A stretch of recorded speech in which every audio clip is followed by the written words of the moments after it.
Hi and welcome to another shorter vlog, this time to a shorter from the distance, this time to the city centre of Hartlepool and to the headland of Hartlepool, and I'm going to show you on the map these 3, 4, 5 stations where we want to go to.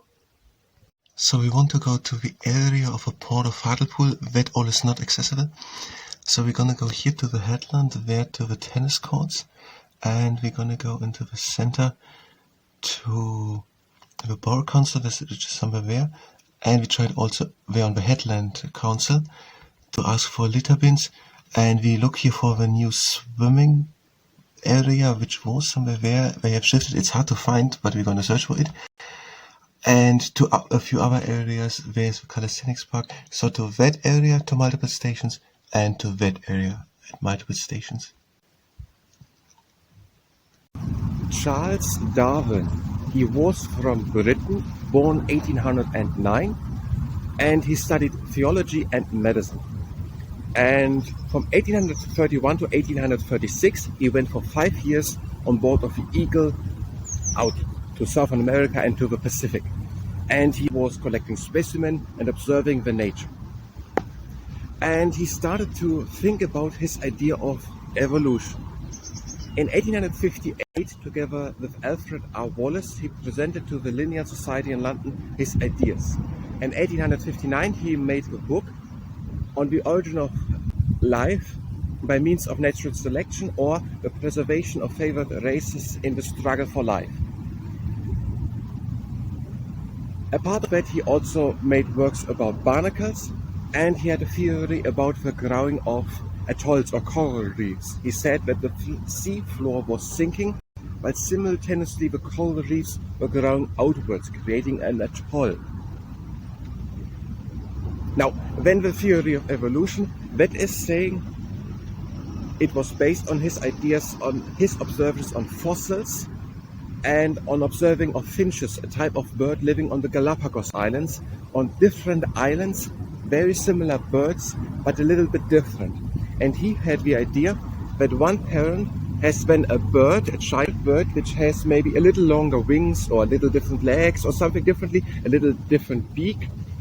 And if it is good for the bird, that it can better pick for a food, better fly, better run, better go somewhere into a hole or whatever, that bird is more likely to have more children because it is better to have more food and better to live somewhere.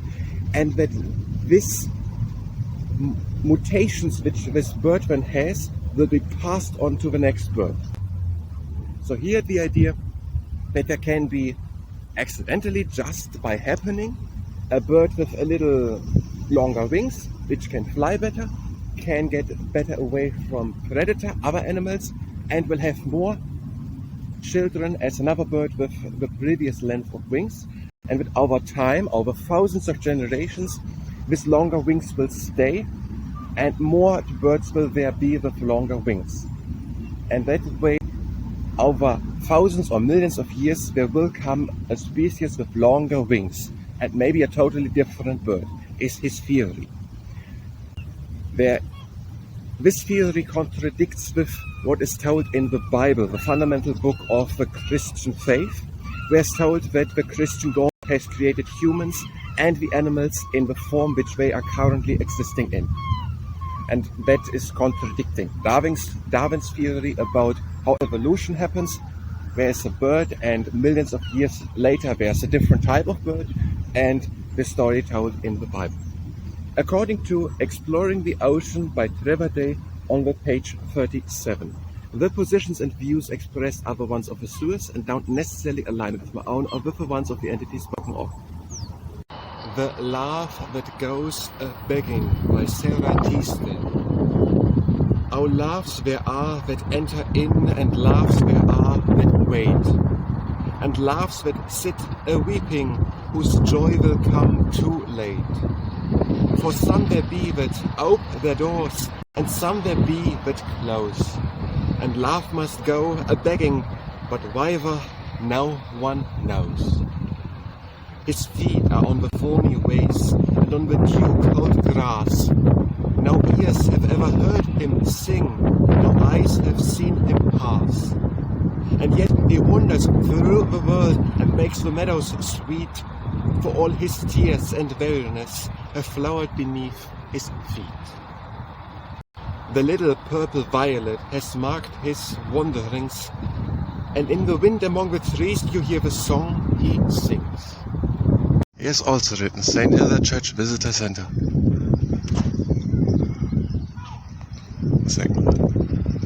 No, not good. Yeah. That one St. Hilda, that's St. Mary Immaculate Conception. St. Mary and St. Hilda. The internet is just saying check the venue before attending, and the internet is saying that somewhere is a Norman door, a Saxon headstone and a De Bruce headstone, and this over there must be that thing which is mentioned over there, a building which doesn't have any windows because there was a disagreement in the 19th century, I think. Now we want to find out more about the building. This is why we're looking since quite some time, or not so long, but since a few times we were here for Visitor Center, which is written here. St. Hilda's Visitor Center exhibitions installed in 2004. Here's it written. The Duke of Cleveland's summer house is opposite St. Hilda's. It has no windows overlooking St. Hilda's, as he allegedly had a disagreement with the rector when it was built. So there's a Hilda Church, and on the other side there are no windows because of a disagreement. In 1953, there was a big flood hitting Europe. More than 2,500 people died, 200,000 animals died, 50,000 buildings were damaged and 10,000 destroyed. And this is one of them. The bathing pool at the headland of Hartlepool in northeast England. One can still see where along. It was built in 1923 and used as a bathing pool until 1953. And to prevent such floodings in the future, 9% of the Netherlands were flooded. They built down there at the Harbour Studier a barrier, and at the Thames estuary further down, the Thames barrier, and also in the Netherlands, the Delta barrier, so that it hopefully doesn't happen in the future again. I'm going to do soon a presentation about this here, the Red Hugh Gardens War Memorial, with the triumphant youth, symbolizing freedom and regeneration, which comes through pain and sacrifice. But not today. So we're now here, and that is the Hugh Gun battery. I want to look first, before I make a presentation, a bit more into the attack on Hartlepool, Whitby and Scarborough. There's the nuclear power plant where we were in the last week twice, and we're gonna go now a bit more on here. Here's my introduction to the museum afterwards, and I'm gonna know what was written there about it. And here's a public toilet. So here's a little overview on the attack of 16th December 1914 during the First World War. And there were still two Hartlepools, as I said in the last part, here with the Headland Hartlepool and the West Hartlepool. But I want to say it maybe a little more in detail what is written here, and also a bit from the internet, a bit more about the tactics of hiding behind the sand plank. They tried to get, there was written about, I don't know if it was also said here, that the British ships were the first 3-4 months all the time out during the war, this was the first war year, and that they went into the ports more in December, and that they wanted to capture them out, or to trap them out into the sea again, which is why they attacked then here Hartlepool, Whitby somewhere there, and Scarmouth or Scarborough must be written somewhere, but that didn't work. But we were hiding here behind a sandbank, as something said. Here behind Dodger Bank. Here's Germany, so Germany's over there in 500 kilometers. Here behind the Dodger Bank we were waiting and attacking here Scarborough, Hartlepool, Whitby and Scarborough. And what is said here? So, I don't know, were those the German ships? No, yes, the German ships. So the HMS Dune, the HMS Petrel and Hardy, they were attacking. So they were attacking, and they were attacking here this military port, or part. But they were shooting way beyond and hitting the town and killing over 100 people in the town. But I want to read a bit more in also into the tactics, what was happening here. By this exercise, the two players are close at the net and they're just playing like that.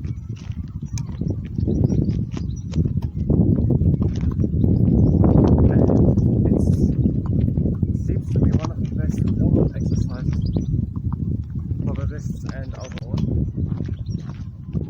Just a little bit like that. It can be done a little bit with slides. Some slides can be added, but this mostly just a little bit.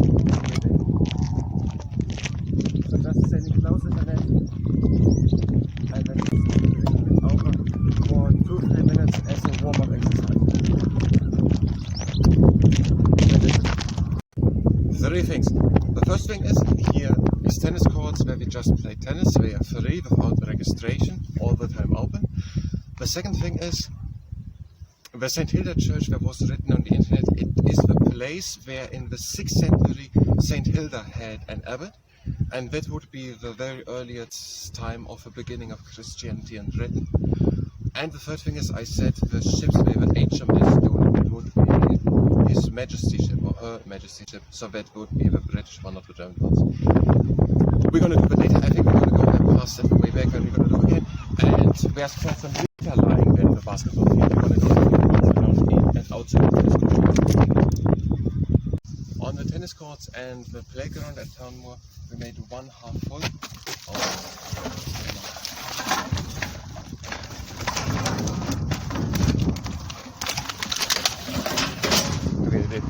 And now we're going to go on the outside along and to the basketball court.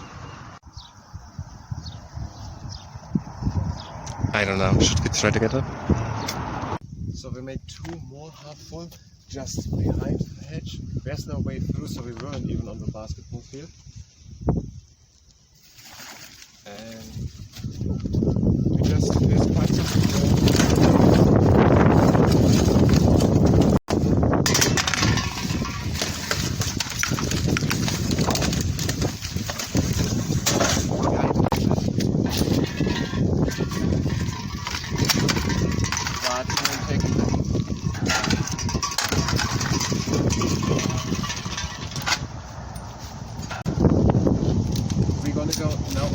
Leave it here up. Now the next thing is, it doesn't close properly anymore. We're going to go now over to the basketball field and take that also after we've cleaned. And here, Townmoor playground and tennis courts, the basketball field, all free without registration to enter.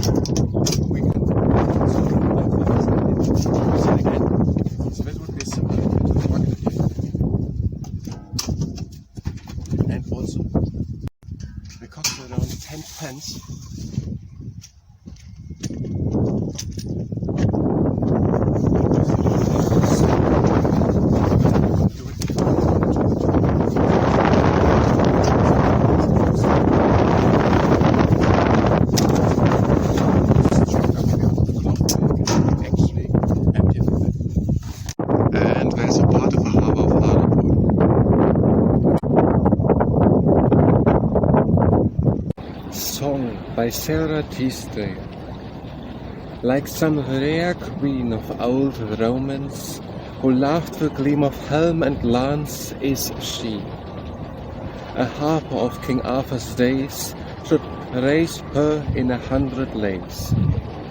The queen of love and chivalry. O Dieu, te gare, mon coeur, ma vie. And crown-wise plated is her hair. No crown of woven gold more fair could be, and very queen-like too the smile that lightens every little while a face too fair for man to see.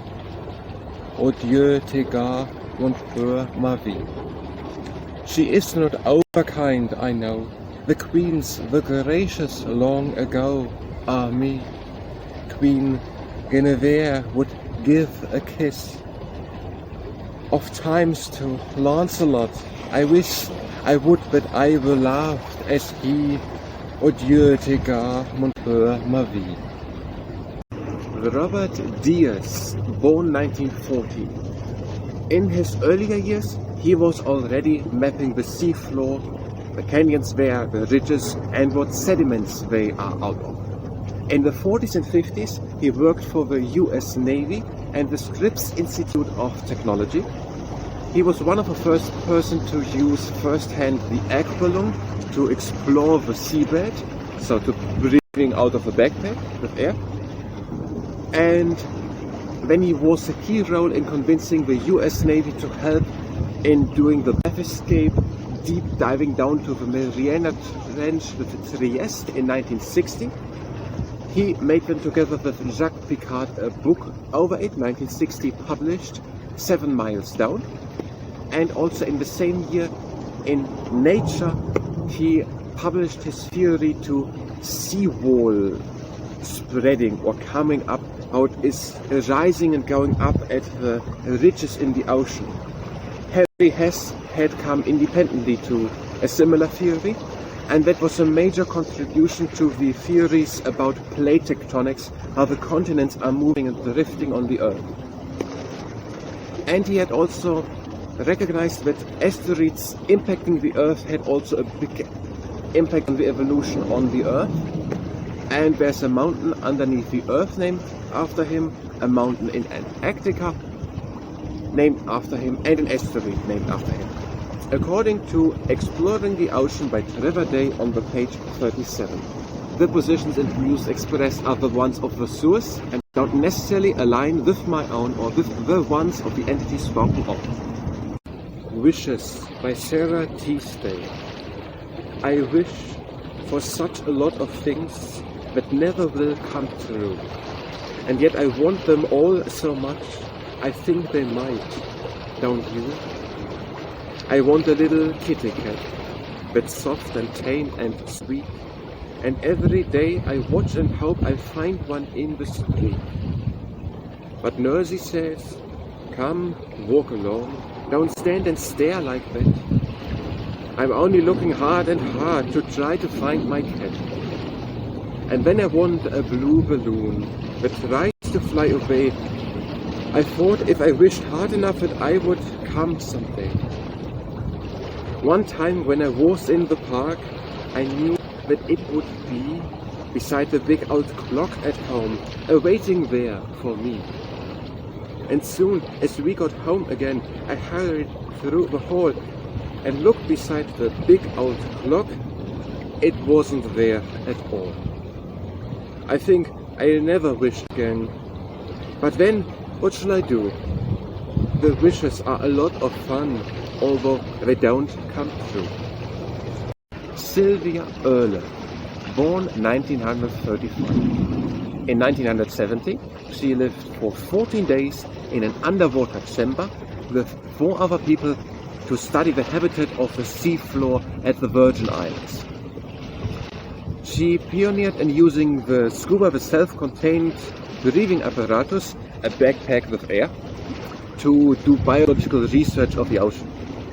In 1979, she used the JIM suit to make an untethered dive, so without being attached to the surface, down 380 meters down to into the ocean. And she was also studying the dunes off the coast of the Bahamas, so under the sea surface, and that helped to understand how that part of the ocean has evolved and came about.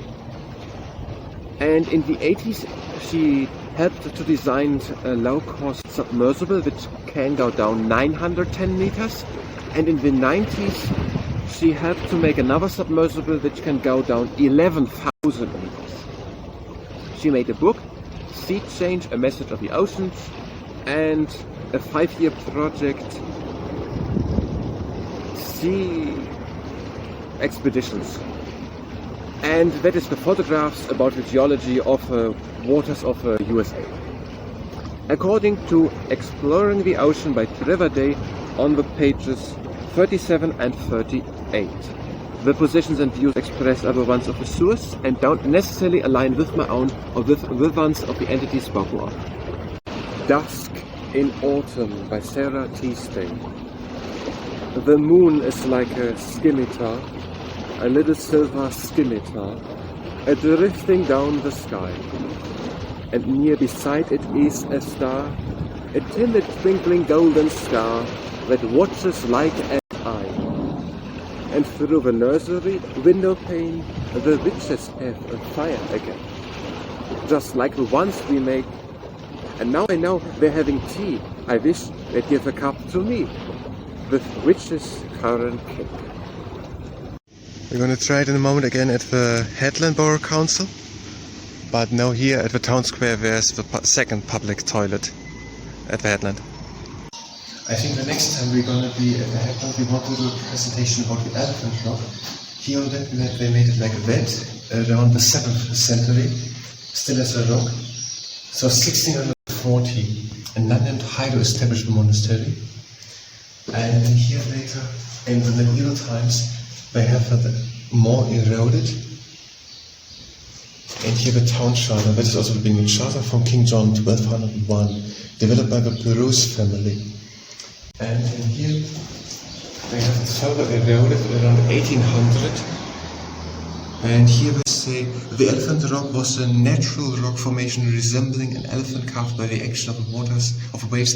Sadly, it collapsed into the sea during May 1891. So if you look here, it would be here are the tennis courts, and where the Tribune is today. So that would be just where the Tribune is just out. Here's the bathroom. So we're going to go over in the next part when we're here again on the Headland and try to make a presentation. I'm going to look in the internet if I find more than that, and we're going to save on what is here at the Elephant Room. Here they have also the bathing pool. Opened at 23, they said, until it was damaged by a storm in late 53. It was January, February 53, so that would be the beginning of the end. And we are right now, I think here. I think around here. So we're going to do the next part, and we're going to go here to the Elephant Rock and try to do that. And we're going to go through, we try to study the whole Headland, and I'm already looking here at all the places to try to look what is happening over here. We're going to do all the places. We are able to do a presentation. Next time we try the Elephant Rock, and we're already starting to do research and looking for all of the other things here listed. Now we're going to go to the Borough Council, but I think it has anyway closed today. As I recorded it the last time, just Tuesday and Friday. Tuesday 10 to 12:30 and 1 to 6 I think, and Friday 9 to 1. Here's written for the Headland Parish Council that Councillor Turner, she highlighted that the main change will be glass doors being installed on the meeting room to create a community space. She added that the Heritage Lottery open days had been recently finished. Councillor Turner said the church were looking for additional volunteers to help with opening up the church. About dog fooling, do we write here that on the promenade had been raised the problem in the area with ABC, and that the enforcement officer have to catch them in the act of doing so, and that they had the idea discussing on the way forward to reduce dog fooling, suggesting organizing a poster campaign involving the local schools whereby pupils designed posters could be displayed around the Headland, and members thought this was a great idea and suggested this could be extended to later. Councillor Muller Nicholson noted that the Big Town Tidy litter pick was taking place on the Headlands that night on the following Wednesday. And he said that we're discussing about welcoming camper vans to the Headland to promote tourism, but I just read that is already all more than a year old. And he has now a new one.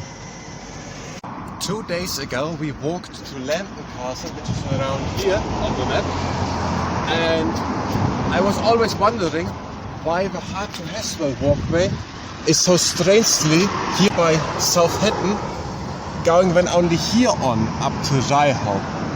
And I was wondering about it in the last hours, and I think I understand why. The cow was coming from Castle Eden, from Thornley, which is further here actually, from Haswell, and from Easington Colliery, which is here, and Easington, and down here and there seems to be a different railway. Maybe, I don't know it. Maybe they just haven't it here on the map. It is still called, I think, from the southern Durham Cowfield. I don't know if I say it somewhere here. Durham is here, so that wouldn't even be southern of Durham. I don't know it, but the Hartlepool walkway, where we were 2 days ago, that is in Southampton, not going on. It is the Hartlepool walkway, which is already here. One can just go on a field path up onto, that is actually the street, to the street Southampton. Here goes the other way along the Hartlepool walkway. And then in Southampton, where the best way goes through Southampton, the kilometer, and then there starts another path through up until the Ryhope, where we were a little around a week ago by the Ryhope Engine Museum. So the Hartlepool walkway is just the walkway from around here up until Hesway. One can continue on to Southampton and then over to Ryhope. But the Hartlepool walkway seems to be that part. We have to find out. It has to have something to do with railway tracks. So we were 2 days ago here in Lamb and a week ago in Ryhope, and now we are here. Up there's also a path around where one can go down without the stairs. I have made already the presentation about the park and also the calisthenics park previously, but I haven't set it there, so one can go also there with carrying something or in a wheelchair down. One doesn't have to take the stairs. Now we're here at the middle of the road at the calisthenics park, and it is a free park. The calisthenics park, this outdoor gym is free without the registration usable, and we are now here. And maybe we are able here, so much lying around since we were here, we could go and pick litter. But we're somehow able to pick here litter as well, without having been at the Borough Council. We're gonna go later and try to get their litter bags. Leif Erikson. He was born around 980. His father was Erik the Red, who was exiled from Iceland out to Greenland, and where Leif Erikson grew up. Around the year 1000, he started to drive westward over the sea, searching for fertile land, which previously some seafarer had seen and talked about, that they glimpsed something there. He even went out and landed on a land they called Helluland, land of stone slabs, probably Devon Island. Then we went on to Markland, land of wood, and then further on to Vinland, land of wine, because there were many bushes bearing grapes and fruits. And in 1960, Anne and Inge Halstead from Norway went out and followed voyages they found written down in manuscripts of Icelandic medieval or Viking times. And they found then on Newfoundland, which is probably this Vinland, the land of berries and fruits, 8 houses and hundreds of artifacts at Lozé au Meadow. And in 1965 a map was published which shows exploration tours in North America before the time when Christopher Columbus had landed in 1492 in the Caribbean. According to Exploring the Ocean by Trevor Day on the page 38. The positions and views expressed are the ones of the source and don't necessarily align with my own or with the ones of the entity spoken of. In David's Child's Garden of Verses by Sara Teasdale. The dearest child in all the world should have the dearest songs, and that is why this little book to David Boy belongs. Triolets by Sara Teasdale. Before a lonely shrine of foam-born Aphrodite, ungarlanded of wine, undyed by dripping wine, I brought green bay to twine, and prayed to her Almighty, and lo, the prayer of mine was heard of Aphrodite. I sang of answered prayer, and now before the goddess the maids lay flowers rare, and she has ceased to care for babe that I might bear. To heal my heart's distress, my feet must wander where there waits some lonelier goddess. Alister Hardy, he was born 1896, and already when he had a young age, he was drawing natural history things. During the First World War, he was working for the Royal Engineers, and when he studied zoology at the University of Oxford. When he went to the fishing laboratory at Lowestoft, and he started to work on fast-hout nets with which plankton, small things in the ocean, can be found, on which the herring fish is eating, which helps commercial fishers to catch the fish because they know now where the plankton is. In 1924, he joined the Discovery expedition to the Antarctic, and then he was drawing maritime life for 4 years. Then he went to the University of Hull and worked as a professor for zoology and oceanography, and he continued to work on another apparatus to find plankton, an apparatus which can be used while the ship's driving, and later on, between two layers of mesh, one can see where the plankton was found while it was driving through the ocean, again to find the herring.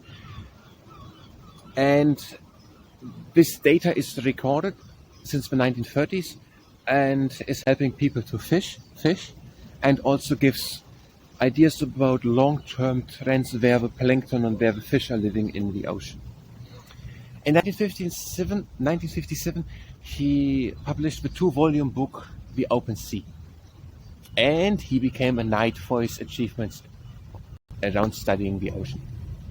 According to Exploring the Ocean by Trevor Day on the page 38, the positions and views expressed are the ones of the source and don't necessarily align with my own or with the ones of the entity spoken of. Sonnet by Sara Teasdale. I saw a ship sail forth at evening time. Her prow was gilded by the western fire, and all her rigging one vast golden lyre, for winds to play unto the ocean's rhyme, of wave on wave forever singing low. She floated on a web of burnished gold, and in such light as praying men behold, cling round a vision, were her sails aglow. I saw her come again when dawn was grey, her wonder faded and her splendor dead. She, whom I laughed once had upon her way a light most like the sunset, now 'tis sped. And this is saddest, what seemed wondrous fair are now but straight pale lips and dull gold hair. So again, 3 things. The first thing is, there's a table tennis thing that is new, that is just 2 weeks out, as we did also down at the Seaton Park where we were a week ago. The second thing is, there was written Alister Hardy was at University of Hull, and I just looked up for the bathing pool at the Headland, the storm, the big storm of 1953, and that there was a barrier built at the Harbour river, which is just about 70-80 kilometers down, and I saw it also. That is the Headlands coast, where I also did a video about a few weeks ago. There's the river Humber going in, which is the river where the Vikings went in. They did a video a few months ago over. That was just not all there written, I just find it now out later. The river in, and there goes the river Hull down, did I just see while I looked it up. And the barrier is, I think, a little more inland than the river Hull was. I think that way around was written there. And I think there's the university. And the next thing which I saw on the map just was Lincolnshire is the region further down. What if there's a Lincoln? That would fit.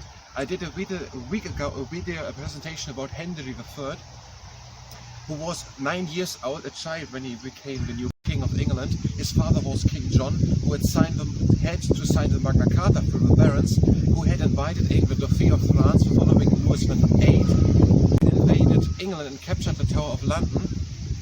and was then defeated by his regents, Henry VIII's regents, Hubert the Burr and William the Marshal. And there was a battle in May of Lincoln and of August in Dover. That would fit geographically. I don't know where Lincoln is, I'm where Lincolnshire and so on. So I'm just finding out a bit later and I'm wondering about it. And the next thing is the fishing nets. I read that part about Alister Hardy in another series already through.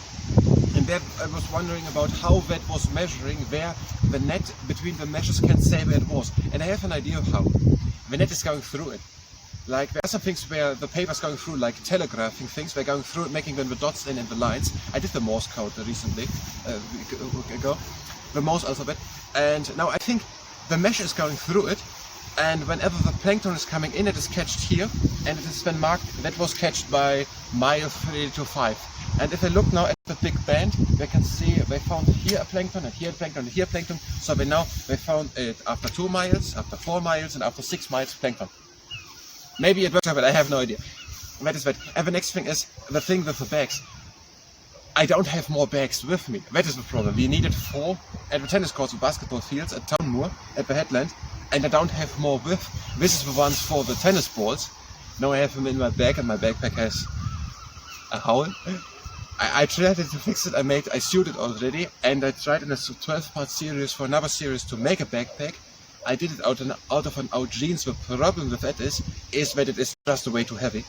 I'm looking for another backpack, but now that has a hole. But I took now that bag so that we can at least pick now later here at least one. And when we're gonna go to the port, there is a ship which was part of the evacuation of Dunkirk, of a trapped British and French soldiers. And when we're gonna go to the Borough Council, if they have still open. I want to talk now about something a bit more serious. We just saw there at the schoolyard how I guess a teacher was walking with a child around the schoolyard over and over again, and I'm wondering about why that was and what it was. It was for about 20 minutes, I don't know, maybe 15, about 20 minutes, and the child was the whole time unwilling. And at least at one time I saw where the child was leaning away and tried to stop and lean to the ground, but all the time the teacher was dragging the child around, an 8-year-old, a boy, was the whole time dragging on it, and also dragging on when the child was resisting, and also in quite faster tempo. And I'm wondering what it should be. We stayed in a little longer, and I searched a bit on the internet if I could find something about this new type of lesson, or something which a school is having as a specific type of course or something. I couldn't find anything into that direction. All in the internet was just about walking to school or things, or driving a bus or something, but nothing was about a pedagogically good thing for the child to force walk it over and over again over the schoolyard. And so I'm wondering what that was. Corporal punishment was made illegal in 1989, and also punished in schools, and also for the parents it is illegal. And I don't know what it was. I thought first maybe it is that the child was wishing for it, that the child doesn't want to sit all the day and wanted to be active and walk around. No, the child was all the time unwilling and even resisting strongly, and also she was walking way too fast. The child, for how time it was anyway very fast for the child. And it was also, I don't know how the schools work, built and how many classes there are, but at the beginning there was a break and there were students outside, around 80, and then she was walking for 50 minutes, and she continued to walk with the child the first minutes into the next break when again pupils were out. Maybe there were other pupils, but it didn't really seem as if the child needed a special time to go outside, because there was just a break and it continued into the next break where the other students had free, and the child was unwilling. So bottom line are two things. I don't know what that was. I couldn't find anything as a type of specific lesson which is as an option and about which the parents know or something. And the next point is, even if that is the case, that it is for children who want to be active, they're not in the way. the child didn't want to walk, if it is a special offering for the pupils in accordance with the parents, and even if they are told that the child wanted to do it or needed to do it or whatever, the child was unwillingly dragged out of the schoolyard for 20 minutes, and that is corporal punishment. Maybe it was not a punishment, but that is not... I don't know what it is, I don't understand it, but I know these things just from history, when death marches were used to walk people to death. I don't want to accuse the school of anything like that, but I know only similar things from history, where people were walked to death, or from military, from soldiers, as punishment to walk. So I don't understand it, even if the parents know about it, and even if psychologists say this is right for a kid, the kid was unwilling. The kid didn't want it to walk. So no matter who is saying that it's good for the child, it can't be that there's something that is happening. There's a saying, like, oftentimes in schools, the worst thing which they can do is to give you a bad grade, or detention or something, or a bad grade. But no form of physical punishment. No one can force a child to do anything. And dragging a child for 20 minutes in the midday heat over the schoolyard, the child was unwillingly, so it was punishment or something. I don't know what, but that wasn't right, and that was right. I don't understand it yet, but that thing seems to be the Seaton highlight, but I think they're referring to the same thing when we're talking about the Hartlepool highlight. But that thing stood at the Long Hill Industrial Estate. I think that is around there, which I always call the Seaton Plateau. There is, on Google Maps said that there is a place where it was something, but there is nothing, because it isn't there anymore. And it would fit that it was engulfed then by tin recycling works. There is a recycling work. So I think that thing, which they call it the Seaton highlight and also Hartlepool highlight, stood down there. And then another one somewhere standing, Seaton lowlight, that was demolished already in 1900. And they're saying something here about... No, I think I understand something else. They didn't have two in Hartlepool and two in Seaton. They had here just two. Just that they were somewhere else.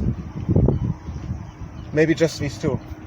Whatever. They were driving here, and they say something about that while they are on the ship, they tried to have the white light above the red light, so the higher light above the red light, to not run on a reef. I don't know if that is true. A navigational guide from the 1850s notes that the high light and low light south of Hartlepool have fixed light at 89 feet and 44 feet above the sea and bear from each other northwest 3/4 west and southeast 3/4 east. This one was 183 yards. I don't know, is it actually working like that? That they use that to not come onto a reef? Could we not just go around, or are there other reefs?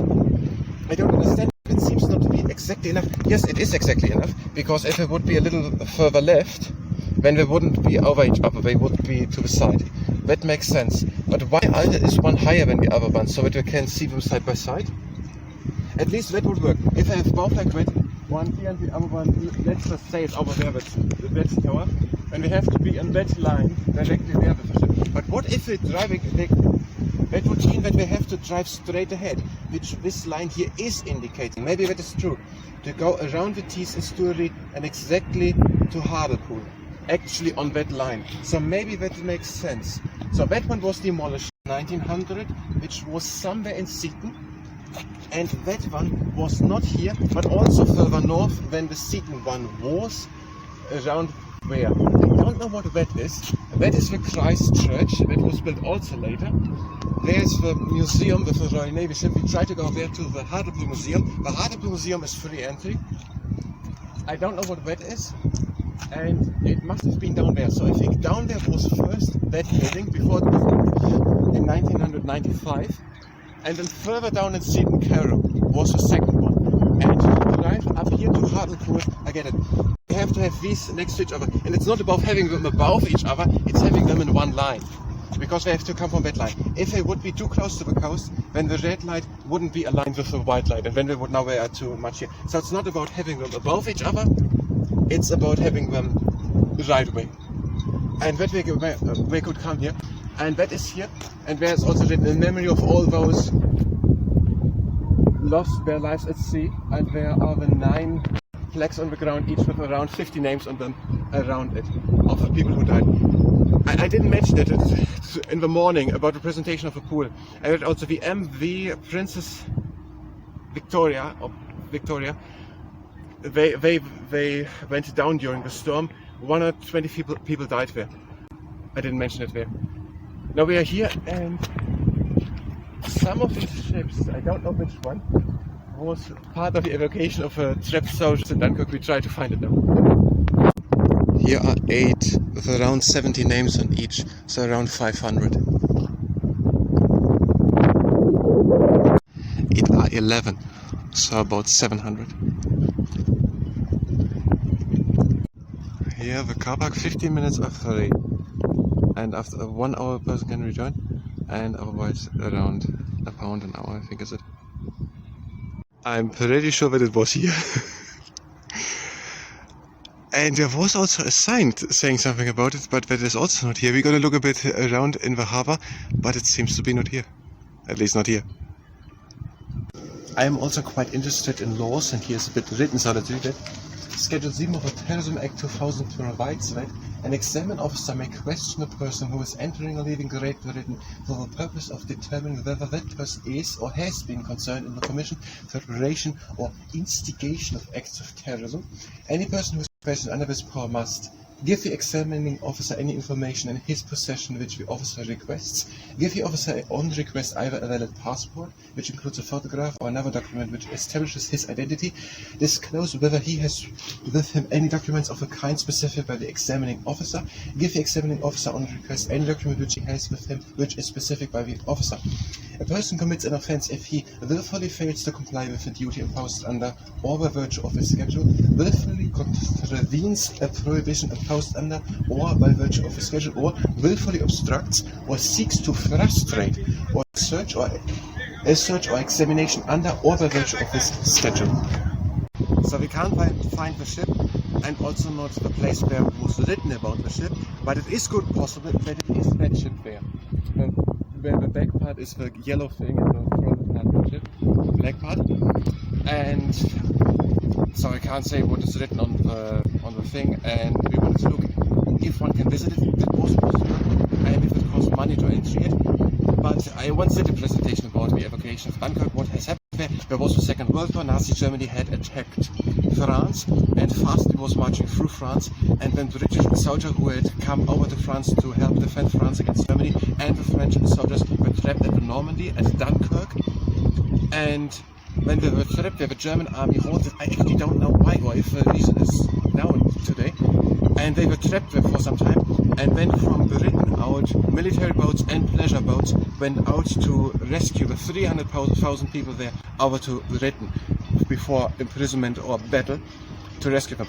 And that, I think it was that ship who was one of them, who was part of it, who went over to Dunkirk in France and brought 300,000 people over to Britain. This and thousands of other ships. So here's more of the harbour of Hartlepool, and up there is the St. Hilda Church where we were in the morning. Okay, that ship there. I think it was that, the Watchful, and the yellow part is not part of the ship. It's just that part of the ship. Here's a construction site since 8 weeks, I think, which is a bit obstructing right now. I don't know where we can go here through. There's the Royal Navy Museum Hartlepool, and that ship that is oftentimes on the maps, on Google Maps, it is said this is a castle.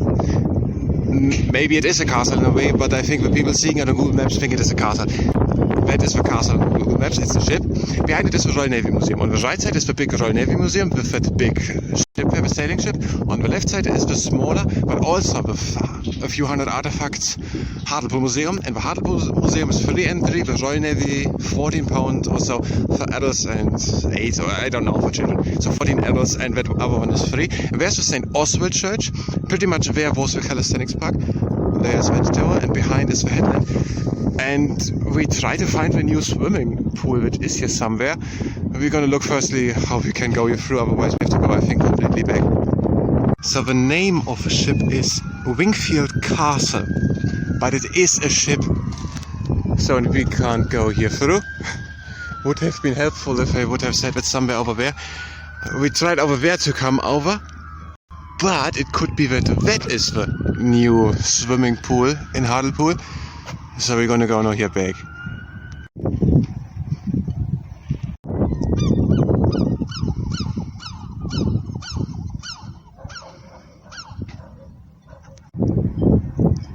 Make a wish for the monkey is written.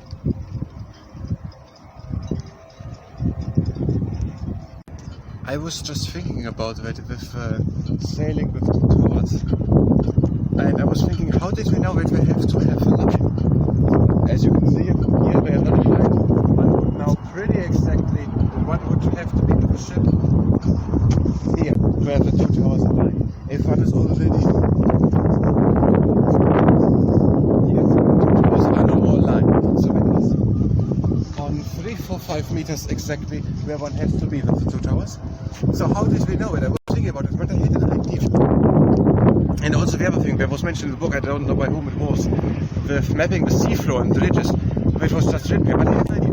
They tried to do time a few hundred years ago with small fishing boats. They have big paper with lots of squares, and when they drop a stone, it drop down, and as soon as it hits the surface, they know how deep it goes. And right down at that place, it is 22 meters deep. They drive 5 meters on, and let the stone again down, and they do that just with a whole 100 blocks or 1,000 blocks in a few weeks, or a few days actually, it goes quite fast. And then they have it. When they have a whole coast and can say this exactly here, so and so deep. And then we could say exactly that line through, where is it between the ribs, drive here, we will have here 36, 33, 35, 33, drive exactly here. Let's take that line and let's drive up there. Line is here, let's get there a tower, and further behind at that place again a tower that is here. If that place would be, let's say,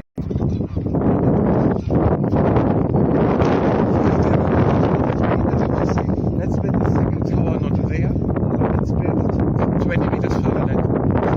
When we are here, driving to the port, would now we have to drive here and not there. I think that could be a way at least. Yes, that big building in the middle is the new swimming pool, or whatever the proper name for it is. So we found it, that's the first thing, and the second thing is we just walked in. There is a coffee with around 10 tables more, and then at the backside there is then also some swimming, I think for children or something, and then there's a toddler area without water, I think was it. But as big as the building is, I think there's more swimming somewhere possible. But they had nowhere any prizes written or anything, and I didn't want to wait for 10 minutes between the people, around 20 minutes, 20 people were standing, but they were very slowly. And I didn't want to wait for 20 minutes just to see somewhere, a place where they have written the prizes. That means we're gonna come back in some weeks, and at a time when less people are there, and then we're gonna ask what the prizes are. So the other thing, with a ship with a stone letting down, it would be a nice activity maybe to do if someone has a ship where they have people who make that as an experience, to go out with them and map at 20-30 places the seafloor, to have in a chart where how the seafloor is, and maybe even to play a little bit around. It can be every time the same thing, but to have in a place where they actually put then 2 pillars on the coast, so that a ship could then navigate there, or just a miniature, a little thing, I don't know, but just the idea of letting on such a ship where people want to go a bit out, down a stone to measure the seafloor, maybe that is interesting for some people and to implement in some type of leisure activity or something. But this is now the swimming pool. We know at least where it is. We're going to come back later to look if they charge money, and if yes, how much.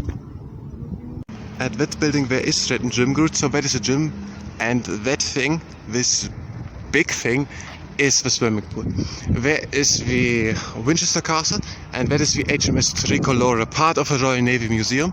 We're going to try it now on the other side to the Hartlepool Museum, but it could be that they're closed already. I don't really know what is going on here, but the railway station is over there, and museum is also over there. We're going to go now to over there, and I'm pretty sure the museum is over there. Yes, it's right here on the other side. So yes, it's differently as the signs were saying on the left side. The entry to both the Museum of the Royal Navy, left to £14, and right the entry in but same entry to the Museum of Hartlepool, free of charge, is directly opposite of Esther. Museum of Hartlepool, there are hundreds of artifacts. One can just go in to the right side then, free entry, and look there for all the different things free. And left side, one can pay and then walk into the Museum of the Royal Navy. But at least the Museum of Hartlepool, maybe also the Royal Navy Museum, have opened only from Wednesday to Sunday. So we have closed today. I didn't thought of it, I knew it already, but I forgot it again. And so we don't go to the museum.